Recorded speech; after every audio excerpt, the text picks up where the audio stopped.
I've got a show of new work coming up at Gallery One with Karen. Sometimes I'm lucky I can get out and buy a few new objects to sort of stimulate what's in your imagination. And my friends Paul and Amanda have been big time in auctions, and currently they're working in a much smaller sort of field, and so I went to their beautiful special auctions they have on select Chinese objects and all sorts of Asian things, and I bought a couple. So we're going to have a look at them straight out of the box. I'm going to see what they're going to, if they've got a role in my paintings for this show.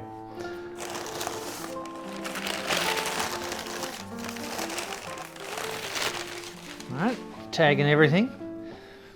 Now this is a burl wood brush pot. So a burl of a tree is cut out, and then it's hollowed out in the inside, and then the outside, the bark's taken off of course, and it gets polished up. Makes for quite a beautiful fantasy object, sort of really unusual character and sort of imaginary landscape and all sorts of things, and I think that's what I'll be looking to employ it in. It's a very unusual earthy colour. That's not what I've been doing, but that's why you buy these things, to sort of stimulate new things. To go with that is a different bowl altogether, but it will rhyme in. So this one is a Japanese lacquer bowl from the Edo period. Now, it is true that I've mainly used Chinese things, but it's still a beautiful bowl, and I love the fact that it imitates the peony shape so beautifully. And I just, as soon as I saw that, I thought ideas started popping into my head, and I just thought, right, you're coming with me. You've always got the nerve-wracking moment of trying to buy them, because even though I've developed a relationship with them right there in, when I'm seeing them, so have other people. And you've got to bid for these things, and sometimes you have enough chutzpah to get them, sometimes you don't. I've got these two. These are going to show up in my work this year.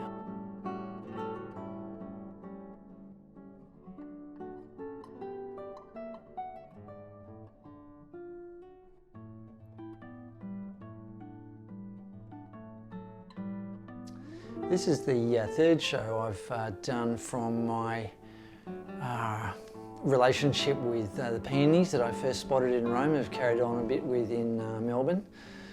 I was really happy with the previous two shows in their development, and in just the way that artists build relationships with subject matter. But it's surprising to me that you can go that much further each time.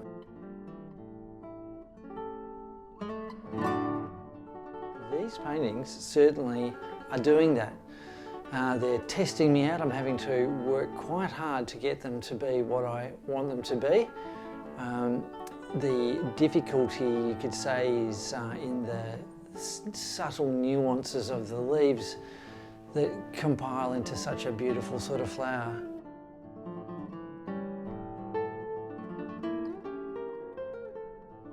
For some people it might be somewhat off-putting, seeing that the colours I'm putting on are only a pale version of the actual colours that I'm ultimately going to have there. For me, these paintings are successful because they've been made up of numerous layers of colour, all of which make a complex interaction. It doesn't come from one tube or from one brush stroke. So I'm probably going to have to visit this painting 4 or 5 times and place all sorts of things over them carefully to build up this complex colour field. It's real, but it's not real at the same sort of time. And certainly it's a lot of work. I remember all those years ago thinking about, modernism, postmodernism, all this sort of stuff, but it comes down to being prepared to put the work into what you want to get sensations that you have a relationship with, and that's an important part of my work.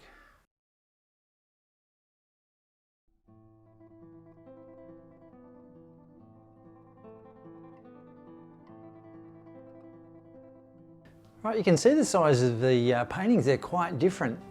On some of these small works, more mid-sized ones, I took some, beautiful photographs which were quite dark. It was a real departure for me, no blue background. a little bit more threatening, but also a little more precise on the colours that were coming from the flowers. So this little set, this is one of the first one of three, will be just a really beautiful reflection of the flowers with a very small poetry element. Like I've got a tree here, and a sort of a scene of river, but it's in my mind to keep the work simple and focused on the things in front, rich, beautiful colours that you can almost taste. And that's what's going to be the middle size in these shows. A little darker in terms of light, and a little bit more concisely about what's in the front foreground. I really wanted to be honest towards those compositions and just direct.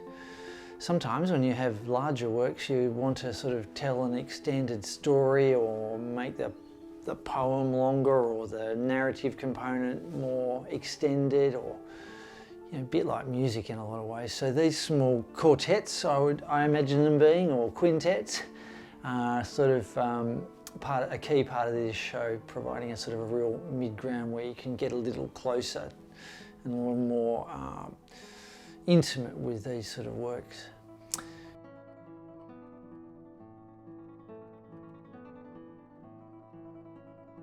Everybody knows I'm really interested in wine, and I know we're going on a big diversion away apparently from the business of painting and making art. All my friends and all my local wine dealers know that I buy quite a bit of wine. And to me, last year, in 2019, in fact, when we were in France, in the Beaune region, the Côte d'Or, I had some fabulous experiences with white wine, which absolutely transformed my understanding of how colours might be to quite literally demonstrate white. What would you do? Now, we all know white wine is essentially a very pale sort of thing, and I think the key thing I experienced there was the way that even a white wine, you don't have to have those big blockbustery sort of red wines at all. These white wines had this incredible complexity that played all over your palate.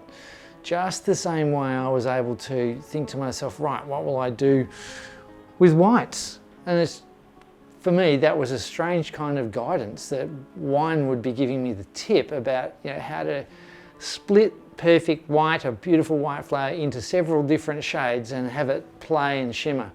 And the wine did that. Quite regularly we get to the end of a long day of painting and we're pretty happy with it, and we're rewarded with something that's some years old and from some different part of the world. So, cheers.